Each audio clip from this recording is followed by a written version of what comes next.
Hello, coffee lovers. My name is Russell Volts from Lake City Coffee. Today we're going to talk about a prepper's guide to coffee. Now, first of all, most of you know what a prepper is, but maybe somebody doesn't.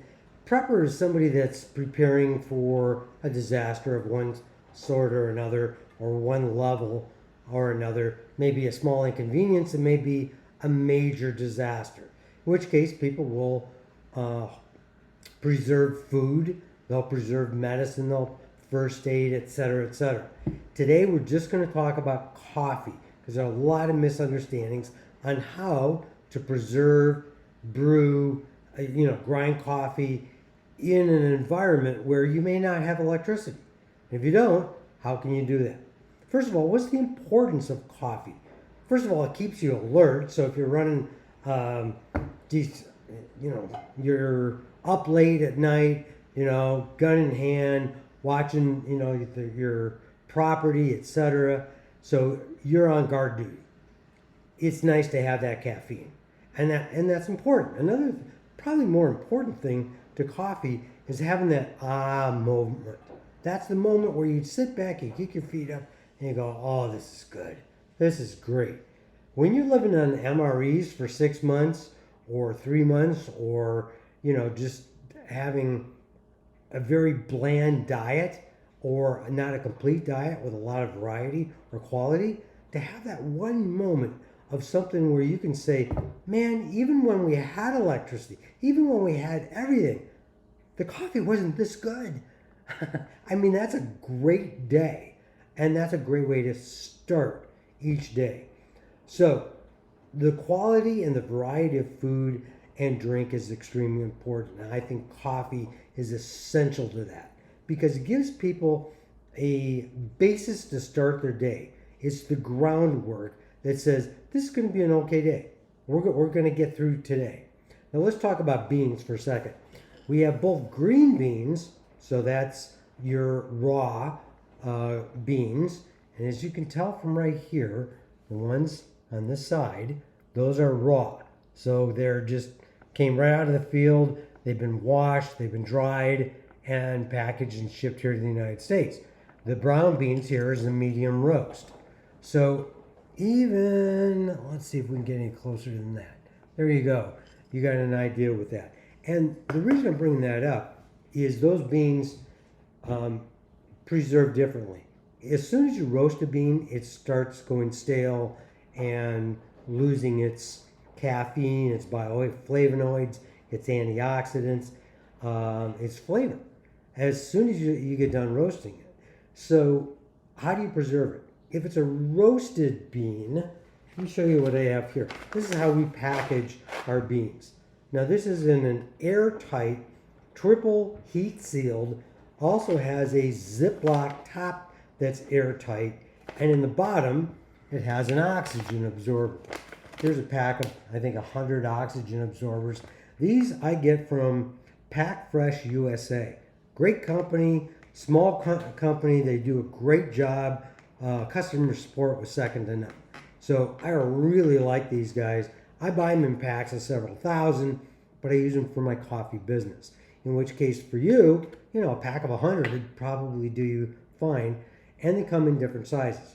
This will handle 100 cc of volume, which is somewhere around a quart. So as an example, about this much.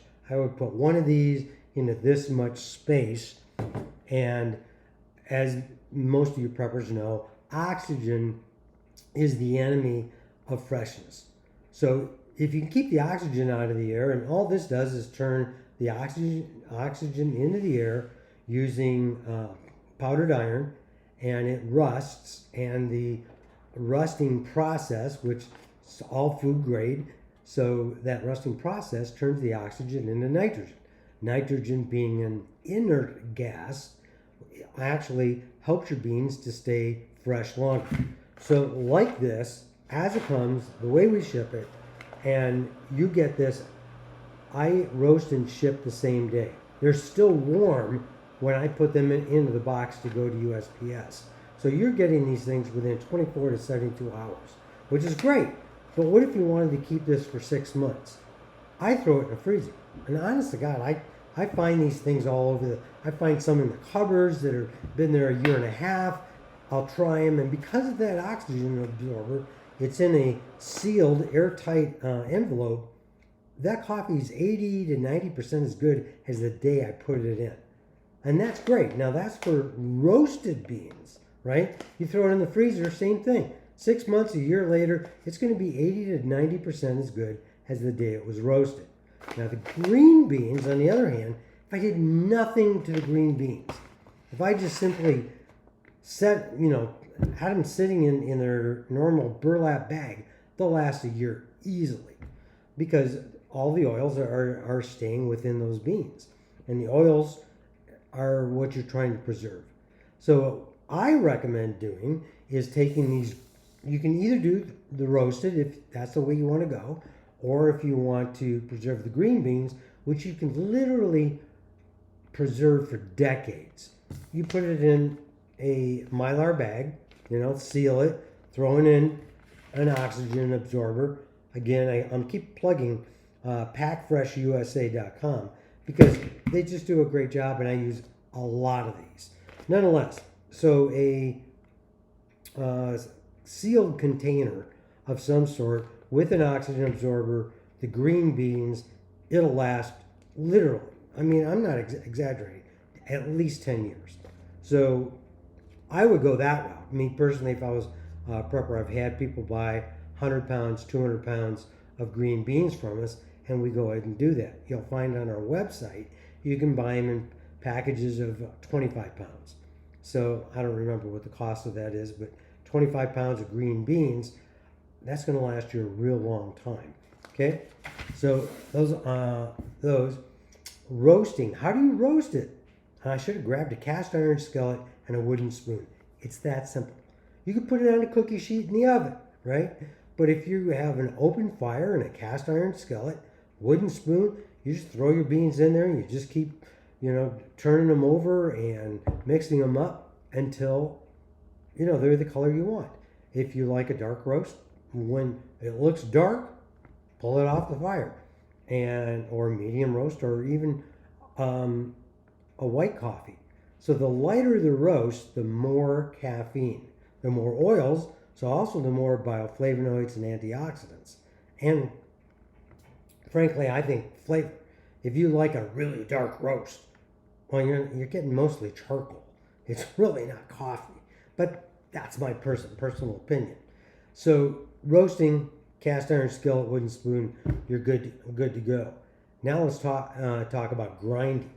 Everybody ought to have a manual grinder.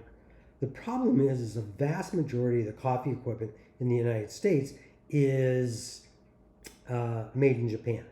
This, on the other hand, this is Red Rooster Trading Company, is made out of Missouri. I love it. It's a fantastic grinder. It's probably the best grinder I've ever had. And this thing is built like a German tank. It'll last, Lord knows how long. You'll be, putting this in your will to your kids and grandkids.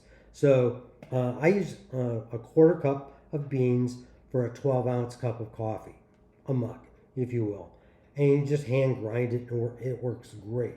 They have all kinds of others out there. Most of them are made in China. Now, all you have to do is be able to boil water. This is a gooseneck kettle. I like it because of the gooseneck. You have very exact pouring. So you could do a slow pour over. You can do a variety of things. And again, if you got an open fire, you can put this on there. As soon as it starts boiling, pull it off and use it. Now, what type of brewing equipment would I be using in a shit hits the fan environment? You could use a French press. French press, I think, is one of the best ways of making coffee. One of the best. This one's made out of glass. For preppers, I'd probably get something made out of steel. But then again, good luck finding that not made in China. This particular one was made in Italy. That's why I have it. The AeroPress. This works much like the French press. Again, all you need is boiling water, grind your beans, and frankly, it's, as you can see, it's just got a screen on the bottom. You put a paper filter in there, your ground coffee, put it on top of your mug, and hot water, of course, and then just press it down into your mug. This works very, very well. It's plastic, $40, and best thing, it's made in the USA, which is fantastic. Now, here's my favorite. Most of you will discount a percolator because these they were invented in, I think, the 1880s, used an awful lot through the 50s into the 60s until drip machines became popular, which in my opinion is one of the worst ways of making coffee. Of course, we have no electricity. You're not going to be using a drip machine unless you do a slow pour over, which is kind of close. The trick with this is to make this thing work well is that as soon as you see this bulb, it bubble up inside the bulb, give it 2 to 3 minutes. In the old days, your mother and your grandmother, they would they would percolate the daylights out of this thing for 5 to 10 minutes. And that's why it was such a bitter cup of coffee. This, I've taken camping, I guess it's camping, hunting and fishing, and it works very, very well. Pretty close to the French press, etc. Now, if you don't have hot water, you can't boil water, cold brew is the way to go. I would put, this is a quart ball or mason jar. They're the same company. They make all of their jars in the United States, which thrills me to no end. But this is a quart, so 4 cups of water, and I would put in, what would I do? Probably somewhere between a half a cup and a full cup of coarse ground coffee. Stick it in there, shake it up, set it aside, put it in someplace cool for anywhere from 2 to 12 hours. Pull it out, you get a strainer of some sort or even a coffee filter from one of those useless now drip machines. Pull the coffee filter out of it and use that to filter out the grounds. And this will make probably the smoothest coffee you've ever had. It's pretty amazing. That's pretty much about it as far as coffee goes. The oxygen absorbers are essential, something that you can have a airtight seal to Mylar bag, food savers that suck the vacuum or suck the air out of a bag, making it a vacuum, along with the oxygen absorber. Go green if you're going for green beans, if you're looking for something that's going to last years and years and years. If you want something that's going to last months and months and months, you can buy roasted coffee, preferably from us, because we have the best beans. Why? Because we buy all of our beans from Costa Rica, and the reason to do that is because those beans in Costa Rica from the Trazu region are notorious for being super smooth, not bitter. They have different notes. Some growers have chocolate notes, some have cherry, some have more earthy flavor, citrus flavor, etc. And these are very, very subtle flavors, but it's a really, really high quality coffee on the level of quality to Kona coffee. Now, Kona coffee will run you $75 a pound. Ours is 18. So, that's the way I go. Lake City Coffee.